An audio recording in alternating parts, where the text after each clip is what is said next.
In this video, we'll be hunting 2 boxes of pennies and seeing if we make some progress to the Penny Hunt and Fill album. Of course, we'll be looking for wheat cents from 1958 or older.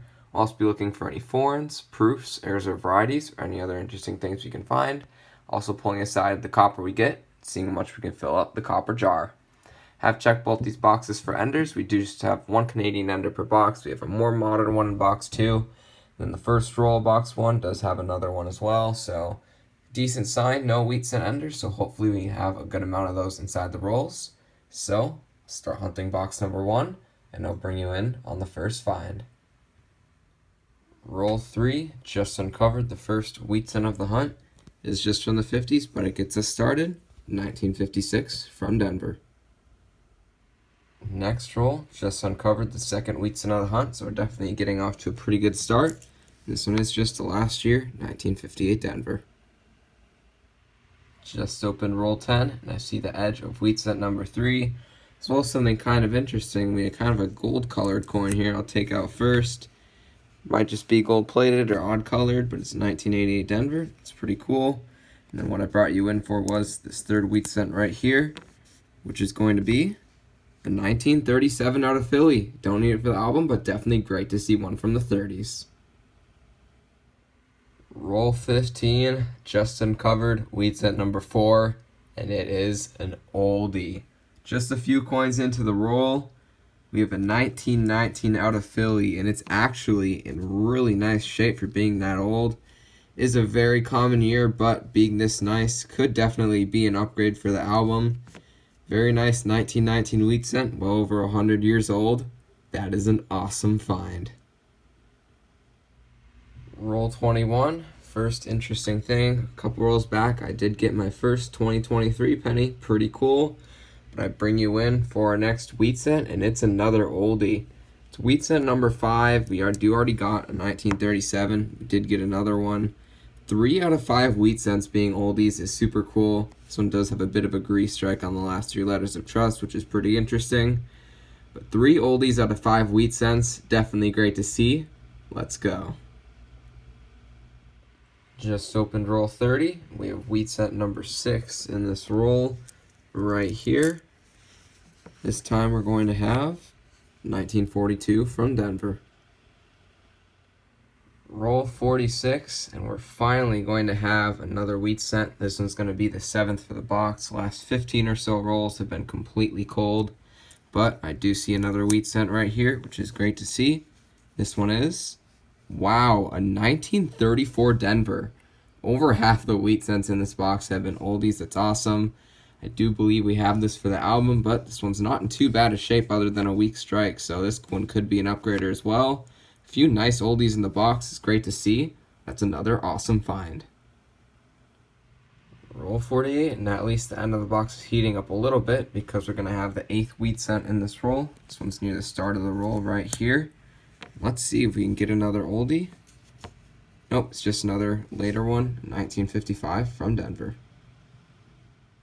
Last roll of the box, and we're going to end off the box with another wheat cent. This one's right in the middle of the roll, so this is going to be wheat cent number 9, so nearly making it to double digits after a little bit of comeback at the end.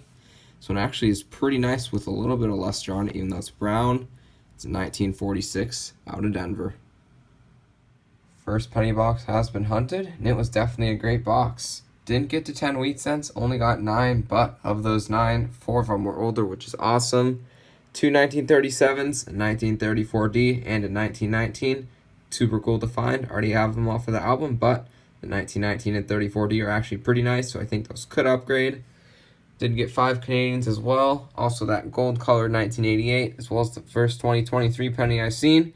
Was the only one in the box, which is kind of odd, and it was an ender, so pretty cool to see that. So overall, pretty good first box, good quality of finds. Hoping box 2 can continue that. I did get this from the same bank on the same day, so hoping that we can continue the oldie trend. So hopefully we get some more older wheat cents, and I'll bring you in on the first find, box number 2.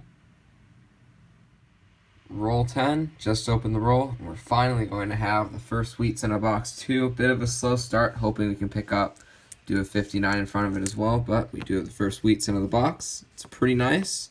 It's a 1947 out of Denver. Roll 36, and we finally are going to have another wheat cent. This has been a super slow box. Only the second wheat cent 36 rolls in. It's just a 1957 Denver. At least we got some good finds in box number 1 because this box isn't turning out too great. Still 14 rolls left. Hopefully we can get some more finds in those rolls. Both penny boxes have been hunted, and even though box number 2 is super slow, still a good hunt because of some finds in box number 1. So let's go over all the finds. 11 1959s, 15 Esmonds, and 23 2009s. Thorns, all Canadian. We ended up with 9 for the hunt, with some modern ones, and oldest only 1968. A few other side finds. It did pull aside this 1973S. Has a different strike to it. I think it might have been a proof. Has a really thick, defined rim to it. Also just has a different look to it. So I think this could have been a proof. Even if it was, it's in pretty rough shape. Not worth more than face value, but still kind of cool if it is. Just a gold-colored 1988. Have found a few of these kind of pennies. And then also did get my first 2023 out of the first box. But interestingly, it was the only 2023 from both boxes. Kind of odd, but I'll take it.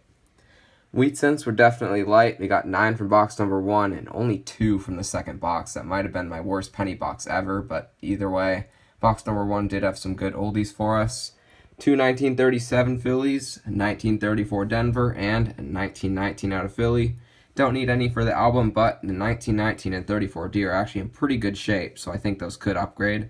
Also did get some in the 40s and 50s that are a little bit nicer, like this 47 Denver. Lastly, for copper, even though the wheat cents were light, we did really great for copper. Nearly filling the jar after 2 boxes is definitely an awesome amount of copper to get. Super happy to get that.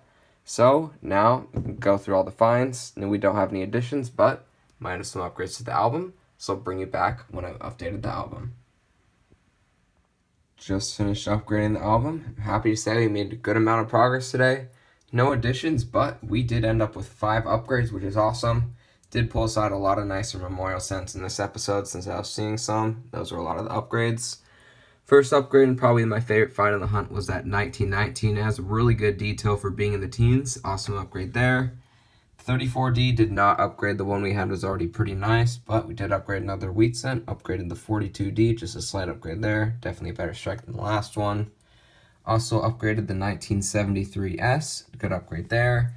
And then a couple of later memorial cents as well. I upgraded the 1999 Denver as well as the 2001 Denver. So just some minor upgrades in the memorials, but we had some good upgrades in the wheat cents as well.